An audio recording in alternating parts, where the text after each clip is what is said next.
800 रुपये 600 रुपये भाव चालू। साहेब तुम्ही पण एक शेतकऱ्याचे पुत्र आहे, तुम्हाला देखील संवेदना समजतात। आणि साहेब आमचं लागणीचा खताचा खर्चच निघून नाही राहिला, काय तो माल विकून आमच्या जर पदरात 2 पैसेच पडत नसत। साहेब माफ करा, नको आम्हाला ते कांदे नको, तुमचे पैसे नको, आम्ही या कांद्याचा जाळ करतो।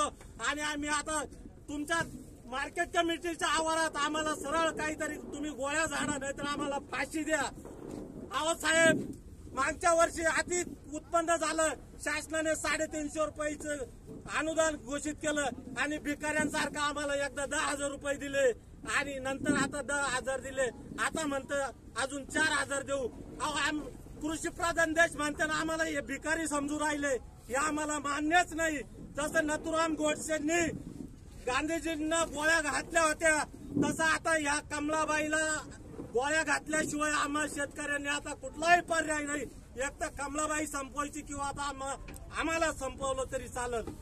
हा लिलाव आम्हाला मंजूर नाही। विचारा कुठल्याही शेतकऱ्यांना, जर खर्चच सुटून नाही राहिला आमचा, वरूनच परिस्थिती कशी डाऊन झालेली। या परिस्थितीला सुधारणार कोण? अहो या आमदारांनी पावसाळ्या अधिवेशनात भरमसाठ स्वतःच्या त्या याच्यामध्ये माझ्या आमदारांना जी पेन्शन मिळती, सारा जर तुम्ही तुमचं स्वार्थच पाहता, मग शेतकऱ्याचा वाली तरी कोणीतरी मायबाप होणार।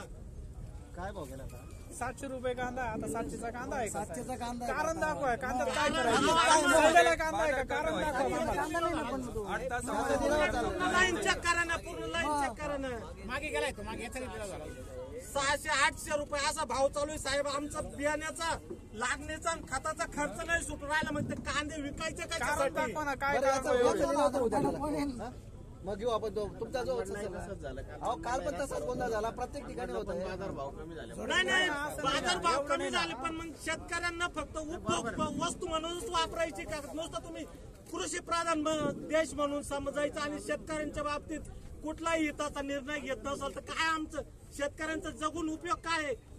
एकीकडे दुष्काळ, एक पट, दुसरीकडे या तालुक्यावर अन्याय झाला, येवल्यात बऱ्यापैकी पाणी झालं, तुमच्या मालेगाव मध्ये बऱ्यापैकी झालं, नांदगाव तालुक्यामध्ये श्रावण महिन्यापासून टँकर चालू आहे। या शासनाने, फडणवीस शिंदे सरकारने अन्याय केला। या दुष्काळ तालुक्यात ओरिजिनल दुष्काळ असून तालुक्याला टाळलं आणि त्या ठिकाणी काय म्हणे सदृश्य। आता या सदृश्याचा अर्थ आम्हाला साहेब तुम्ही तरी समजून सांगा, आम्ही तर शेतकरी। सदृश्य म्हणजे असतं काय?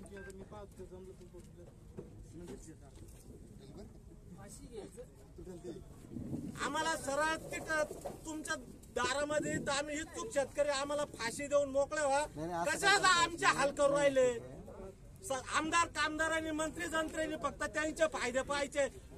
पावसाळ्या अधिवेशनामध्ये एकमताने सर्व आमदार जर त्यांचं पेन्शन भरमसाठ वाढ करतील, तिथं राजकारण येत नाही, तिथं ओबीसी येत नाही, तिथं मराठा येत नाही। हे फक्त प्रश्न शेतकऱ्यांसाठीच काय येतात? लिलाव नाही साहेब, माझं एकट्याचं काहीच नाही, सर्व शेतकऱ्यांच्या विचाराने जे करतात ते मान्य आहे। इतरही मार्केट कमिट्यांची परिस्थिती पाहिली ना, तिथे परिस्थिती झालं साहेब। साहेब एक विचारू तुम्हाला पगार किती आहे? वैयक्तिक विचार, पगार किती? बरोबर नाही सांगा ना, पगार किती? जर तुमची पगार एका रात्री जर 1000-2000 कमी केली तुम्हाला काय वाटेल? तुम्ही काय करणार? तुमच्या भावना समजून असं नाही ना, डायरेक्ट कालपर्यंत 2000 डायरेक्ट 2100 पर्यंत 2000 डायरेक्ट 2000 कांदे। ठीक आहे, 200 ठीक आहे, अन्याय सहन करता म्हणजे 1200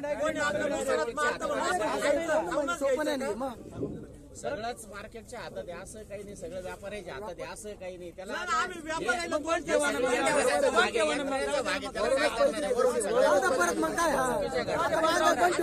नांदगाव मार्केटच्या इतिहासात पहिल्यांदा असं घडलं 20 वर्षापासून मार्केटला ज्यावेळेस 2001 साली विलासराव देशमुखचं सरकार होतं, कांदा हस्तक्षेप योजना चालू केली होती, 350 रुपये क्विंटलनी।